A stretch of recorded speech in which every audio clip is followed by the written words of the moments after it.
Ladies and gentlemen, today I'm here with Taylor Starling. She'll be fighting August 2nd on the BKFC card, which will be your 9th fight in the BKFC. I remember when I was in high school seeing a meme going around of your post-fight interview in your first BKFC fight. Yeah. It's insane. That thing haunts me to this day. I get that meme sent to me daily. I wouldn't the story behind it's crazy. Like the woman wanted me to wash my blood off, but I was so amped up after the fight and I wanted to be bloody when she interviewed me. And so people were like giving her a hard time about me looking that way when I interviewed, but it was completely like my choice. I would have looked insane even if I washed the blood off. But yeah, people in the gym will FaceTime friends that don't train or don't like that have seen the meme and they'll show them me and they'll be like, "Look, she's not like ugly." And I'm like, "Thanks. Thanks so much." Like, I think you were literally turning like one of those Snapchat filters, Oh, like a it felt sticker or like it. whatever. I It was was I crazy. that was the first one was the worst one. That was like it was like 4 months of being in pain. So, Oh, I bet. thankfully I've learned my way around that now. Yeah. Did you think that like that interview would blow up as much as it did? No, and the crazy thing is it didn't. I think it was like a year or two after the fight, like after the fight had been over and everyone kind of like stopped talking about it just out of Yeah. nowhere. I'm like, I don't know who saw this interview and just clipped it, but it came back around and it made its rounds and it's insane and the lore behind it, like all of the deep dives, like people there are people who don't believe that I am the girl in that video and it's insane. It's so crazy. Yeah, honestly. So obviously this is your ninth fight now in the BKFC. So like what made you choose the route to go bare knuckle over like a traditional martial art? The funny thing is my honest answer is Paige Van Zant. That's the word because I was fighting MMA at the time and kickboxing. I dabbled in Glory. I was doing MMA and it was kind of like I couldn't really find my footing in one discipline. And I would fight MMA and I was like, man, I wish I could just box with MMA gloves on. I wish it wasn't like the politics of pro boxing and I hate jujitsu. I hate grappling. I'm just not a grappler. And I would sit and be like, man, if I could just fight MMA or like boxing with MMA gloves on, that would be the way I would want to do it. And then Paige Van Zant got announced that she was signing to Bare Knuckle. And I was like, oh, if this girl can go to Bare Knuckle, I can go to Bare Knuckle. And I knew some people who knew Paige. So I was like, maybe if I like get in their ear, I could fight Paige for her debut because I knew they would want her against like a no name. Um, and it didn't work out that way, but they did give me my opportunity and they were like, hey, on this card that Paige Van Zandt's debuting on, you can have a fight, but you have to say yes right now. And I was like, Oh oh, wow. 100%. And so thankfully I found my footing, I found my home. I was like really, really close to just like being done with fighting in general because I just couldn't find my spot. Really? And yeah, before I walked out, I told my coaches, I was like, if I lose this fight, I'm never fighting again. And then my life just No changed pressure. and yeah, right? No pressure. And they were like, you're not going to lose. Stop talking like that. So I won and it changed my entire life. And now I have a home in Bare Knuckle. And like, I have no desire to really go anywhere else. Wow. I was gonna say because now they're starting. You said you want to box with MMA gloves. I think they're starting like that dirty boxing thing. I mean, that's I literally would do exactly that. what. Yeah. I mean, that's exactly what you're saying. So That's something I would do. Or I'm like, put me on a Jake Paul undercard. yeah, I would do a Jake Paul undercard, like especially with what they're doing for the women. I mean, it wouldn't even have to be like a lifelong thing. Just put me on there once yeah, or twice, and I would love to do something like that. But yeah, bare knuckles is just fun, and I think it gets such a bad rep, and like it's so fun. It's everybody that works there is awesome. Great stage and platform to be on, so I'm super yeah. lucky. So you said that you had your background in MMA and kickboxing.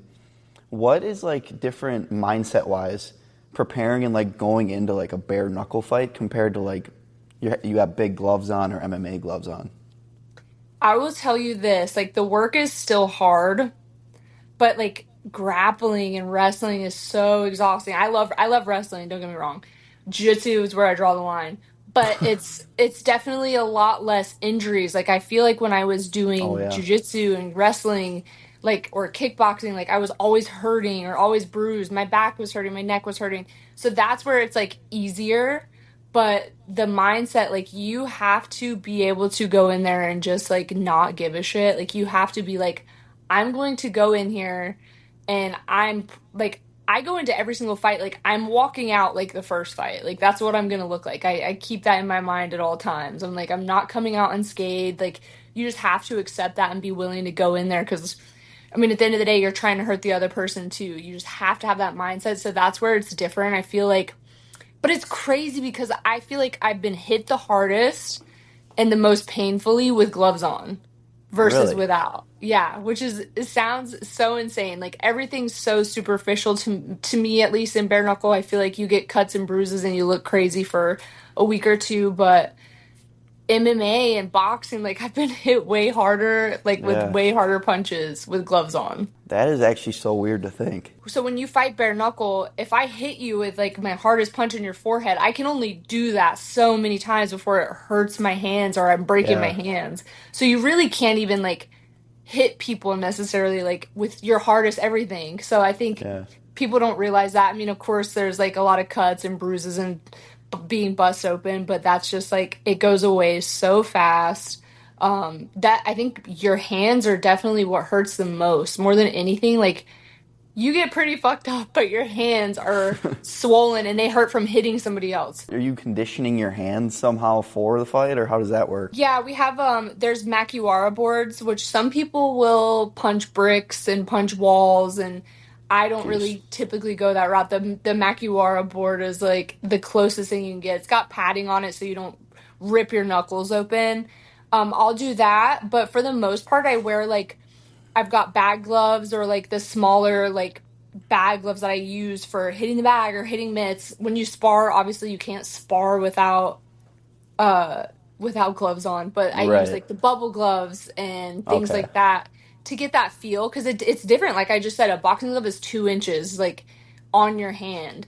So taking that off and taking that away, like it does feel different to punch bare knuckle and so that one's a little difficult. I wish I could spar without them and like really get the feel for it, but it's crazy. Yeah, I believe it. So kind of getting more into like your fight. So you're going to be fighting Shelby Cannon. She Hmm. is 3-1 in bare knuckle, but only 1-0 in the BKFC. Do Hmm. you see any like thing in her style or her game that you're looking to exploit, or are you kind of just going out there looking for a scrap? I'm really excited because I fight better against shorter people. She's way shorter than me. Like, I think at 115, people don't realize how big I am at 115. At 115, I'm 5'7". Oh, really? Shelby is 5 foot, 5'1". I think at the most Holy 5'1". crap. I met her in Salt Lake City and I was like, gosh, she's so small. And I know she was saying something like she has an advantage because she's shorter, but I love fighting shorter people. I'm really good with my range with that. I think she's very tough. I think she definitely trains really hard to have like great cardio. Like this girl's not going to get tired. I know that, but neither am I. So she's got great cardio. I think that she has some ego, which is great. Like you should always have confidence, but I think that she's got a little too much confidence. She hasn't faced anybody with a lot of experience in bare knuckle. Like everyone she's fought is like 1-0, 0-0, Yeah. 0-2. Like there's not people that she's faced that have been in there for years and I've been in bare knuckle for 5 years straight. I just think my experience is going to play a huge factor. I feel like my reach, I have 7 inches of reach on her. That's a Jeez. big deal. But she's tough as hell. She's got great cardio. She's very in shape. She's not a slouch by any means. And I'm gonna say too, like the some of the people that are ranked top of the world in strawweight division said no to this fight, and she said yes. So that tells you something. Let's say perfect world. You get to pick exactly how the fight goes. How do you see the fight going? This is how I see the fight going. I'm gonna tell you. I All right. have the vision. I Yeah, give think me the that picture here. I think Shelby is going to come out wild. Like I see it. I don't see her coming off the line calm. I feel like one I think that she's gonna try to overwhelm me, and that's just how I see it going. I see her coming in with her head down, swinging. She throws a lot of overhands and with her head down and tries to clinch and grab. So I really just have this feeling she's gonna run at me. I hope she sees this because I hope you throw the overhand. I hope you run at me. That's a terrible, terrible, terrible idea. Because if there's one thing we know, I can be in a war. So there's not gonna be like if you think you're gonna stand there and just bang it out with me, that's probably not your best method and choice, but I feel like that's what's going to happen. The pressure is crazy. Like, I know this is her biggest opportunity. This is going to be the biggest crowd she's ever fought in front of in her entire life. And so I feel like the pressure is really going to be on her.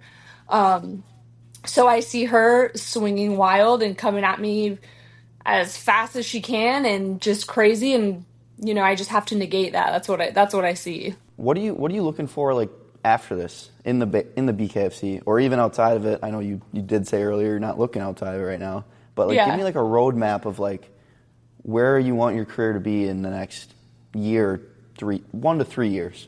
So a year ago, I fought Britain in Sturgis for the world title in the strawweight division, and I came up short. But I feel like it was this close. Like if I would have got that belt around my waist, nobody would have fought it. Like it was really, really close, and I could have walked away with that belt. And I feel like it was too close for me to let it go. I really want to fight Britain again. I feel like this is going to be a stepping stone to that. So that's what I want. I want to touch gold before I'm done. That's my 100%. Goal in my career. But I also, at the same time, I don't want to stay in the game longer than I need to. I mean, I'm 29, so I'm super, super young. Women can fight until they're 40, but I don't want to fight until I'm 40. I want to achieve my goals and then be done. I'm doing a lot of media and interviews with Bare Knuckle, which is awesome. I love talking to the fighters, and that's something I'm kind of trying to transition to. But I'm not done until I get my revenge. I gotta fight Britain hard again. Obviously, you're saying you don't want to fight forever, and you probably won't have to because you are also outside of the BKFC. You're a model. Do you ever? I wouldn't say a model, but I try. Well, yeah. I'd say model. I count it. I try. Do you ever like feel underestimated by people because of the fact that you're doing that outside of fighting? For sure. I really feel like Shelby Cannon right now is like using that narrative. I've heard her say stuff like Bare Knuckle wants to protect me because I'm their interview girl and like things like that.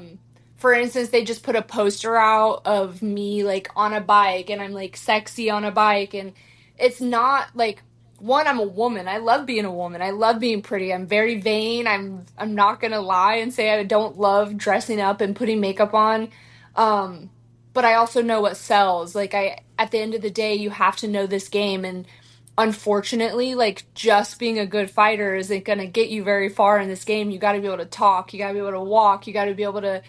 As a woman, too, like, you got to be able to play the part and be cute and be able to speak. Like, so I try to just really be a show woman. It's not just about being a good fighter. I want to be good in all aspects that make the good fighter shine through even more.